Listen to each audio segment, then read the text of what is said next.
Now we have a problem that's asking us to use the Nernst equation to calculate the voltage of a non-standard cell. The Nernst equation is on the last page of the test along with the voltages, and I'm looking at that on a different screen. In order to calculate the voltage of this non-standard cell, we are going to need to calculate the voltage of the standard cell. We also need to know how many electrons are being transferred, so that's going to be the N right there. And we need to calculate Q, products over reactants, raised to the stoichiometric coefficients for this particular reaction. So let's start with E cell. Let's do the standard E cell calculation over here. Looking at the voltages for the two half reactions. So one of them is going to be Fe2 plus. Fe3 plus, and that voltage is negative 0.036.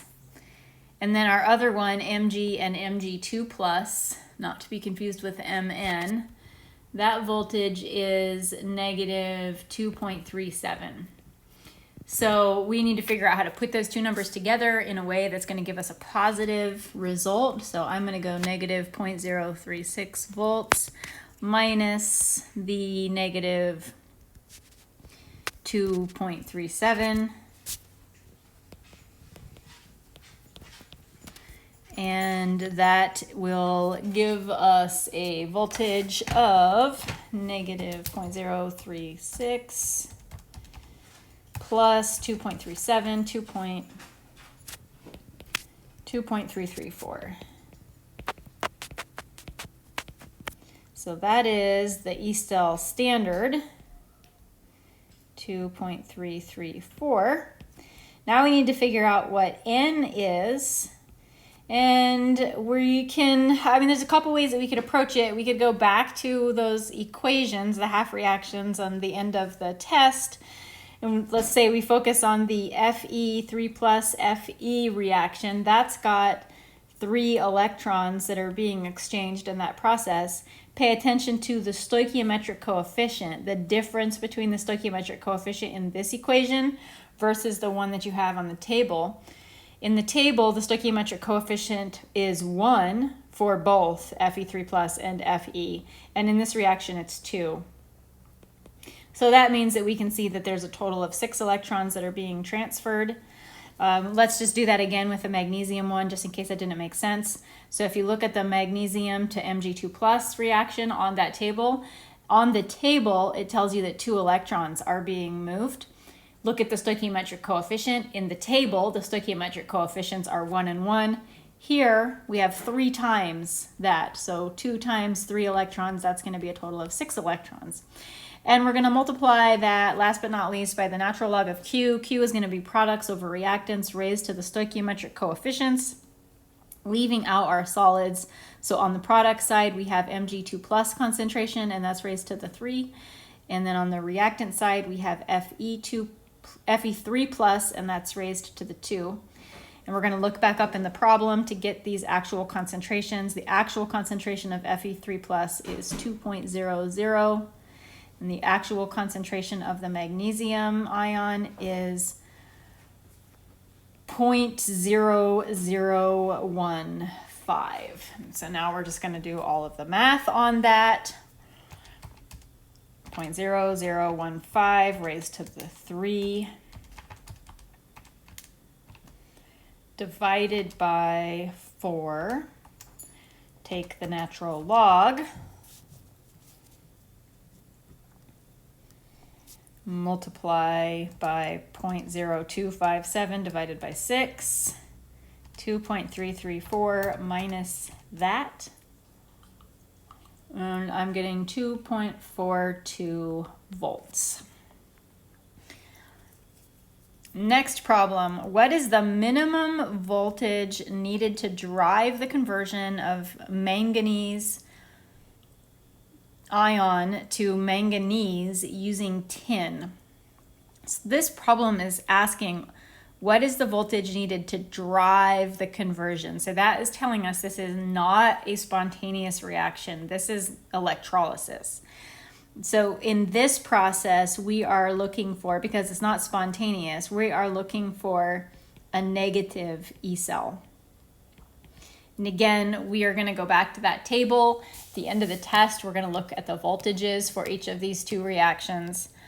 The manganese half reaction has a potential of negative 1.18, and the tin has a potential of negative 0.14. And again, because this is driving the conversion, non-spontaneous, we want to put these two together in a way that gives us overall a negative result. So we were going to do it in this particular order, and we're going to get a minimum. It says voltage. What is the minimum voltage? We need at least 0.1004 volts for this reaction to work. Question number 9 is this, is manganese the anode or the cathode? Well, this reaction was, or this equation still is set up the same way. E cell is always cathode minus anode, so we have figured out that the cathode is the half reaction that uses or has a potential of negative 1.18. That is the manganese. The manganese voltage is the one that is associated with the cathode. Moving on to kinetics.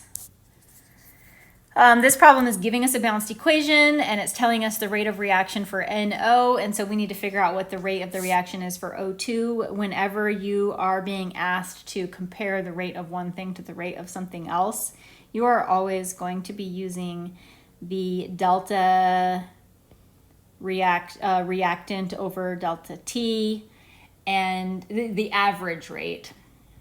And don't forget to include stoichiometric coefficient down on the bottom, and that's going to be equal to delta O2 over delta T. And technically these are negatives because those are both reactants, and that's going to be equal to delta NO2 over 2 delta T, except for we don't actually, why did I put the 2 out there? We don't actually need this one here, this last one that I wrote, because it's not asking us anything about this guy at all. It's not necessary. It wants us to figure out this right here. What is the rate of O2? So let's just start by getting rid of the negative signs since we have 2 of them.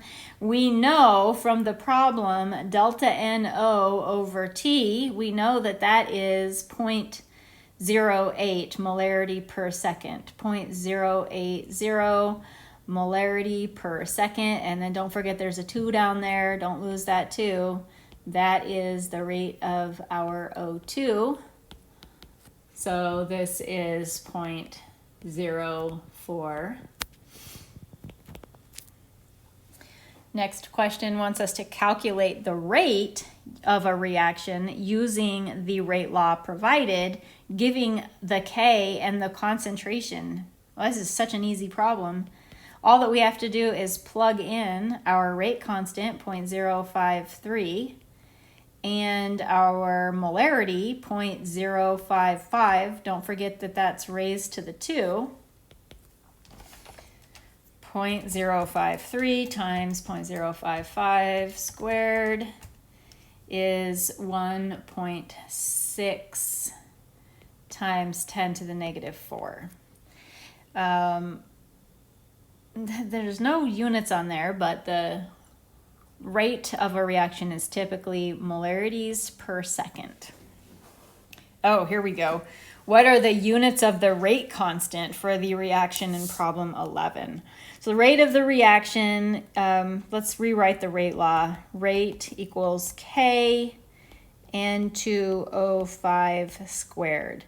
The rate of a reaction is in units of molarity per second. We do not know the units of the rate constant K. the units of the concentration of N2O5 is molarity, and that's going to be squared. So we need to just, do some algebra. It's weird because we're not doing number algebra, we're doing unit algebra. But we need to just do some algebra to figure out what the units are on K, or I guess I don't need to write X, we can just keep writing K.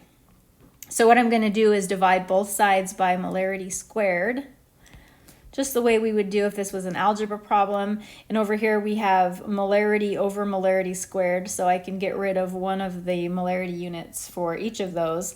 And so the units of K are right here. Now they look like a mess in this form. What we have is 1/2 over molarity, which is the same thing as 1/molarity second.